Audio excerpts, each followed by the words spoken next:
today's aspects of Africa in London takes us to London's Trafalgar Square, where Papa Africa talks to us about the Battle of Trafalgar, which took place on the 21st of October 1805, with an emphasis on a special iconic gentleman or African called George Ryan.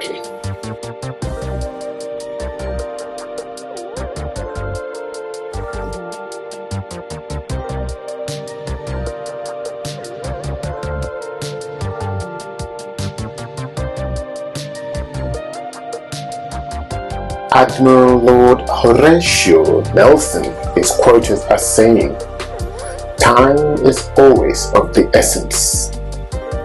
Time is everything. 5 minutes makes the difference between victory and defeat." Yes, Papa Africa says, no one disputes that time is of the essence.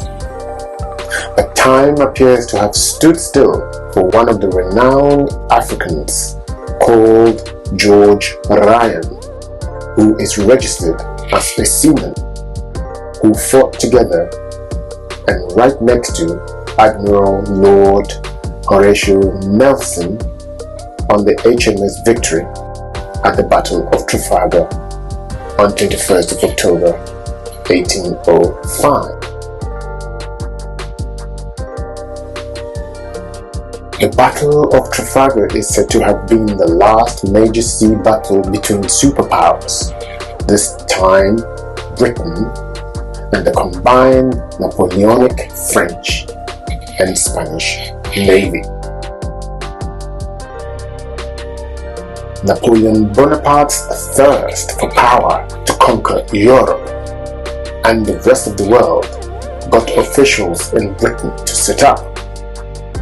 And Britain wasn't having it, so it ensured command of the seas, with its navy continuously blockading sea routes by constricting the flow of trade from France, Spain, Portugal, and at times the Dutch. At high seas, it seemed as though it was only a matter of time for Napoleon Bonaparte to eventually invade Britain, because it is said he had tried to invade Britain in 1804, but it seemed the odds may have been against him, and France, a revolution and a rebellion erupted on the island of Saint Domingue, now called Haiti, on 24th August 1791.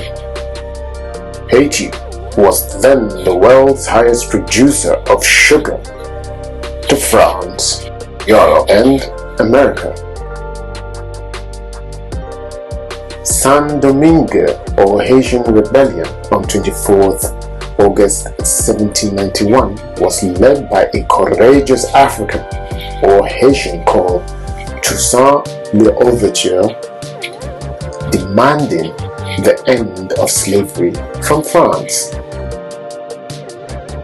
Napoleon is said to have been enraged because one of his revenue-generated incomes is about to cease. Ha! Comment ose Toussaint L'Ouverture? How dare he? How dare Toussaint L'Ouverture? Napoleon, instead of reflecting on the situation, he was so outraged, he commandeered an army of approximately 20,000 troops to seize Haiti from Toussaint L'Ouverture in late 1801. But the seizure was unsuccessful. Isn't it odd, considering the people of Haiti were fighting for the same liberties the French fought a couple of years ago, when they stormed the Bastille in Paris on 14th July 1789. The audacity. This humiliation didn't sit down well with Napoleon. Could you imagine the jokes that reverberated along the corridors of the British naval offices at that time?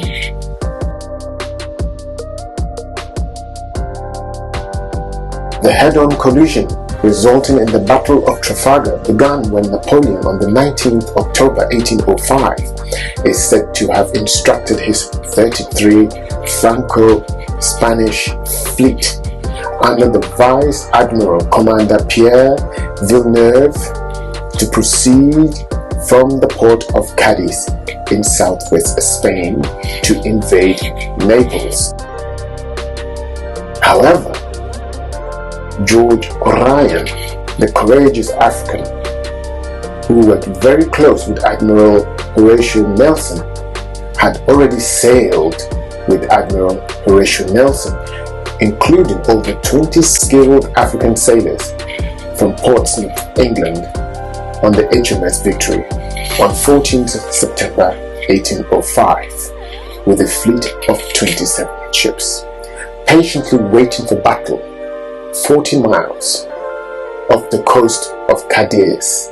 Papa Africa says, very often, very little is mentioned or said about the skilled African sailors and commanders such as George Ryan, who laid down their lives to help Admiral Horatio Nelson win the Battle of Trafalgar aboard the HMS Victory.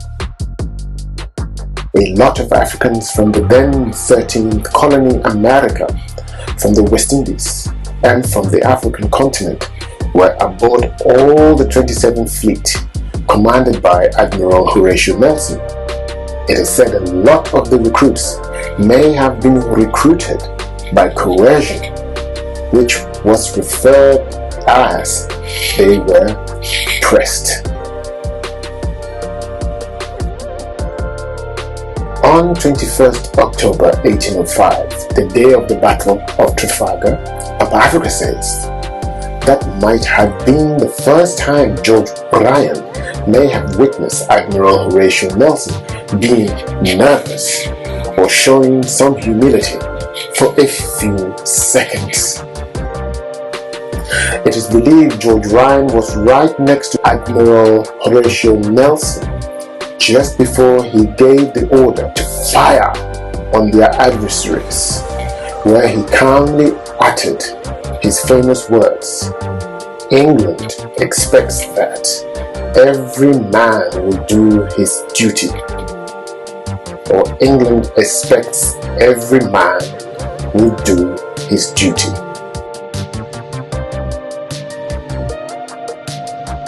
It's quite interesting to notice when on the battlefield and when confronted with a life or death situation, racism or discrimination has no place on the battlefield, because death comes to all, irrespective of race. George Ryan was next to or within the vicinity of Admiral Horatio Nelson when Nelson was hit by a bullet and died on duty. It is said George Ryan may have joined the HMS Victory between the ages of 22 and 24. He was the only one registered as being born in Africa, but on balance, there were other African sailors, over 20 of them aboard the HMS Victory alone at the Battle of Trafalgar. George Ryan is said to have been honorably discharged from the HMS on 21st October 1816. A monument called Nelson's Column was erected from 1840 and completed in 1843 in London's Trafalgar Square, WC2, to honor Admiral Horatio Nelson's victory at the Battle of Trafalgar. The monument stands at 51.59 meters, with the statue of Nelson at the top. However, when one approaches the column from the south side, at the base of the monument, you would notice a bronze plaque with an inscription etched at the bottom of the plaque. England expects every man will do his duty. While you look up at the bronze plaque, you would see men aboard the HMS Victory around Admiral Horatio Nelson as he laid in their arms, dying. But would request you take a good look at the man etched in the bronze plaque to the left-hand corner. That was, or is, George Ryan. For George Ryan to be represented on the plaque is clearly an indicative proof he was there and was held in the highest of esteems. But it also represents the Africans who played a vital role at the Battle of Trafalgar's victory.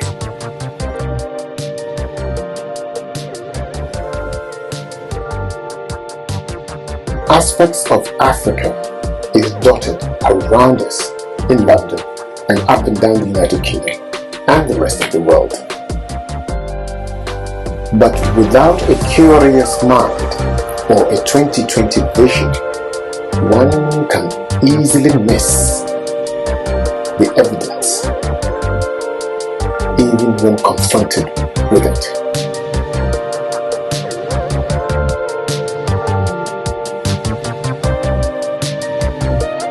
We salute George Ryan and all the Africans, or those of African descent, now referred to as African American, and the people of the West Indies or the Caribbean who fought for victory at the Battle of Trafalgar. Without the bronze plaque on Nelson's column at Trafalgar Square in London, most of us would not have known about the contributions these Africans made at the Battle of Trafalgar on 21st of October 1805.